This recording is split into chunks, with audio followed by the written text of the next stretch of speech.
Hello, नमस्कार, आदाब, सत श्री अकाल और सलाम अलैकुम। मैं हूं मोहम्मद अहमद काज़मी, लेकर आया हूं आपका पसंदीदा कार्यक्रम नज़र दुनिया पर। इस कार्यक्रम में हम आपको वो अंतर्राष्ट्रीय खबरें देते हैं जो आपको दूसरे माध्यमों से नहीं मिलती, और वो खबरें देने की कोशिश करते हैं जिसका ताल्लुक़ भारत से भी सीधे सीधे होता है।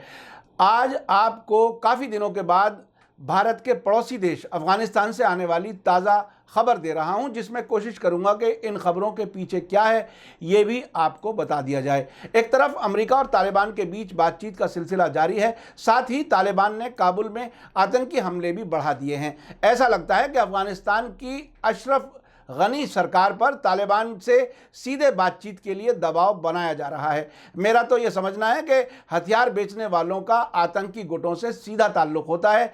इसकी बहुत सी मिसालें मौजूद हैं। अफगानिस्तान से तालिबान से मुताल्लिक दो किस्म की खबरें आ रही हैं। एक तरफ तालिबान ने काबुल में हमले बढ़ा दिए हैं, और दूसरी तरफ तालिबान के मुखिया मुल्ला हिबतुल्लाह अखुंज़ादा ने अपने लड़ाकों से कहा है कि आने वाली बकरीद को लोगों की सुविधाओं का ख्याल रखें और जनता को सुरक्षा मुहैया करें। पिछले कई महीने से अमेरिका के कहने पर तालिबान से बातचीत हो रही है। हाल ही में बातचीत का 8वां दौर कतर की राजधानी दोहा में हुआ है, जिसमें अमेरिका के ख़ास नुमाइंदे ज़ल्मे खलीलज़ाद ने हिस्सा लिया है। दिलचस्प बात यह है कि जिस अमेरिका ने 2001 में अफ़गानिस्तान से तालिबान की सरकार हटाई थी, अब वही अमेरिका तालिबान को अफ़गानिस्तान की सरकार में शामिल कराना चाहता है। अब आपके समझ आ गया होगा कि अमेरिका का क्या खेल है। यानी 2001 में तालिबान अमेरिका में आतंकवादी हमलों, जिसे 9/11 कहा जाता है, के जिम्मेदार थे, इसलिए उनकी सरकार उखाड़ फेंकी गई। और अब अमेरिका अकेले में तालिबान के नेताओं से क्या बात करता है, जिसके नतीजे में वो उन्हें अफ़गानिस्तान सरकार में देखना चाहता है, ये वक्त आने पर ही सामने आएगा। बज़ाहिर लगता है कि अमेरिका शांति दूत है और वहाँ शांति चाहता है, लेकिन क्या अब तक के तालिबान की सरगर्मियों को देखते हुए उस पर भरोसा किया जा सकता है कि वो अफ़गानिस्तान में फिर से एक्सट्रीमिस्ट तरीक़ों से सरकार नहीं चलाएंगे? आपको याद होगा, जब उनकी सरकार थी तो हर आदमी को दाढ़ी रखना ज़रूरी था, हर औरत को बुर्का, और वो भी अफ़गान बुर्का जो सर पे टोपी टाइप का होता है, उसके बगैर कोई निकल नहीं सकता था। लड़कियों के स्कूल कॉलेजेस बंद कर दिए गए थे। ये सब वो सो कॉल्ड इस्लामी हुकूमत में कर रहे थे, जिससे पूरी दुनिया में इस्लाम का नाम बदनाम हुआ था। काबुल से तोलो न्यूज़ की रिपोर्ट के मुताबिक थर्सडे को एक ईद संदेश में तालिबान नेता मुल्ला हिबतुल्लाह अखुंज़ादा ने अपने मेंबर्स को ईद के दिनों में लोगों की सुरक्षा के लिए ज़रूरी कदम उठाने का हुक्म दिया है। उन्होंने समूह के सदस्यों को ईद के दिनों में लोगों की खुशी और सुरक्षा पर ध्यान देने के लिए कहा है। आपको मैं याद दिला दूं कि पिछले साल ईद के मौके पर तालिबान ने काबुल और दूसरे शहरों में बड़े आतंकी हमले किए थे, जिसमें सैकड़ों लोग मारे गए थे। इस बार क्या अमेरिका के कहने पर तालिबान ने लोगों की खुशियों का ख्याल रखने के लिए कहा है? ये तो वक्त ही बताएगा कि ईद पर कोई आतंकी हमला होता है या नहीं। मुल्ला हिबतुल्लाह ने कहा है कि अफ़गानिस्तान पर कब्जे को समाप्त करने के लिए जंग जारी है और राजनीतिक कोशिशें भी बढ़ गई हैं। साथ ही तालिबान के मुखिया मुल्ला हिबतुल्लाह अखुंज़ादा ने अमेरिका को दिए एक संदेश में कहा है कि तालिबान शांति प्रक्रिया को पूरी तरह से आगे ले जा रहा है और अमेरिका को ईमानदारी से आगे बढ़ना चाहिए, ताकि मुल्क की समस्याओं को हल करने के लिए इफ़ेक्टिव कदम उठाए जा सकें।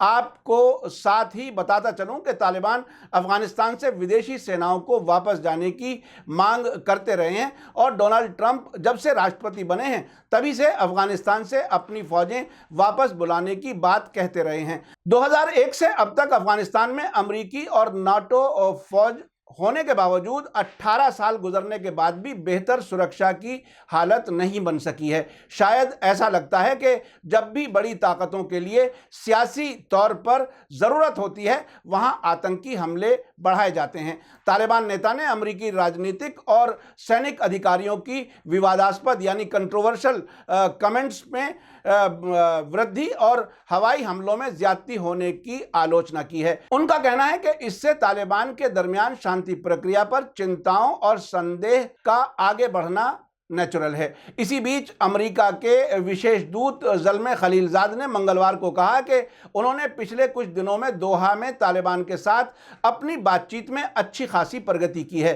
तालिबान और अमेरिकी अधिकारियों के बीच वार्ता के जानकार सूत्रों ने कहा है कि कतर में तालिबान के सबसे बड़े नेता मुल्ला बरादर के साथ तालिबान के कुछ वरिष्ठ सदस्य उज्बेकिस्तान के लिए रवाना हो गए हैं, जहां वो समरकंद में अफगान शांति प्रक्रिया पर होने वाली एक बैठक में हिस्सा लेंगे। खबर यह भी है कि दोहा में अंतिम बातचीत के दौर में अफगानिस्तान से अमेरिकी सैनिकों की वापसी के लिए एक समय सीमा तय करने का मामला काफ़ी गर्म रहा। ज़ल्मे खलीलजाद ने अपने ट्वीट में कहा है कि ऐसे वक्त में जबकि अफगान बातचीत होने वाली है, हिंसा को कम करने पर हमें पूरा ध्यान देना होगा। इस वार्ता में अफगानिस्तान के एक राजनीतिक रोड मैप और एक स्थायी जंगबंदी का फैसला होना है।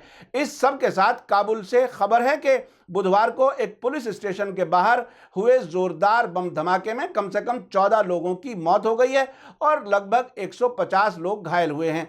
धमाके के बाद आसमान में काले धुएं का गुबार उठता देखा गया और आसपास की इमारतें मलबे में तब्दील हो गईं। घायल लोगों में ज़्यादातर आम नागरिक हैं। इस हमले की जिम्मेदारी तालिबान ने ही ली है। अफगानिस्तान के होम मिनिस्ट्री ने बताया है कि हमले में एक कार का इस्तेमाल किया गया है, लेकिन तालिबान का कहना है कि उन्होंने एक ट्रक बम से विस्फोट किया है जो कि ज़्यादा खतरनाक था। तालिबान ने यह भी दावा किया है कि उन्होंने भर्ती केंद्र को निशाना बनाया जिसमें पुलिसकर्मी और सैनिक बड़ी संख्या में मारे गए। तोलो न्यूज़ के मुताबिक अफगान होम मिनिस्ट्री के स्पोक्सपर्सन नसरत रहीमी ने कहा है कि बारूद से भरी गाड़ी को पुलिस स्टेशन के बाहर मौजूद चेक पॉइंट पर रोकने की कोशिश की गई थी, लेकिन जिस वक्त तलाशी ली जा रही थी ठीक उसी वक्त धमाका हो गया। बीबीसी को एक चश्मदीद गवाह ने बताया है कि मैं इलाके से गुजर रहा था, तभी मैंने ज़ोरदार आवाज़ सुनी और मेरी कार हिलने लगी। इसके बाद मैंने देखा कि पास की दुकानों के शीशे भी टूट गए हैं। अफगानिस्तान के राष्ट्रपति अशरफ गनी के एक स्पोक्सपर्सन ने प्रेस कॉन्फ्रेंस में बुधवार को कहा कि तालिबान के लगातार होते हमलों से ये समझ आता है कि वो शांति कायम करने को लेकर बिल्कुल कमिटेड नहीं है। कोई भी तालिबानी हमला शांति वार्ता को नुकसान पहुंचाएगा। इंटरनेशनल ऑब्जर्वर्स का कहना है कि तालिबान और अमेरिका के बीच बातचीत के दौर में पूरे देश में हमले बढ़े हैं। सिर्फ पिछले महीने में करीब 1500 लोग या तो मारे गए हैं या जख्मी हुए हैं। मंगलवार को भी काबुल में एक बम धमाका हुआ था जिसमें काउंटर नारकोटिक्स निदेशालय के कर्मचारियों को ले जा रही एक गाड़ी को निशाना बनाया गया था।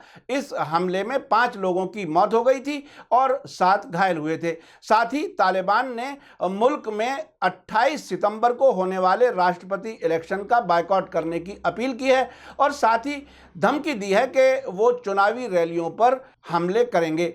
देखा आपने अमेरिका का तरीका कि एक ही किस्म के लोगों से वो नफरत करने का ढोंग भी करता है, वही उन्हीं लोगों को अपने पॉलिटिकल फायदे के लिए दूसरे तरीके से भी इस्तेमाल करता है। मेरा कार्यक्रम कैसा लगा कमेंट्स में ज़रूर लिखें। हमारी कोशिश है कि आप तक खबरें उस तरह की पहुंचाई जाएं जिस तरह से वाक़यात हो रहे हैं। न सिर्फ ये बल्कि खबरों के पीछे क्या हो रहा है उससे भी आपको आगाह किया जाए। मेरा तो यकीन है कि जहां जहां भी आतंकवाद है, हथियार बेचने वाले देशों या उनके दोस्त मुल्कों का आतंकवाद फैलाने वालों से सीधा सीधा संपर्क है। इसकी मिसाल पिछले दिनों हमने सीरिया और इराक में देखी है। इराक में दाइश को अमरीकी हथियारों की खेप हवाई जहाज़ों से पहुंचाया जाना और दाइश आतंकवादियों का इलाज इजराइल के अस्पतालों में किया जाना इसके खुले सबूत हैं। इस सिलसिले में मीडिया रिपोर्ट, फोटो और वीडियो इंटरनेट पर मौजूद हैं। इसी के साथ मुझे दीजिए इजाज़त। धन्यवाद, शुक्रिया। जय भारत, जय हिंद।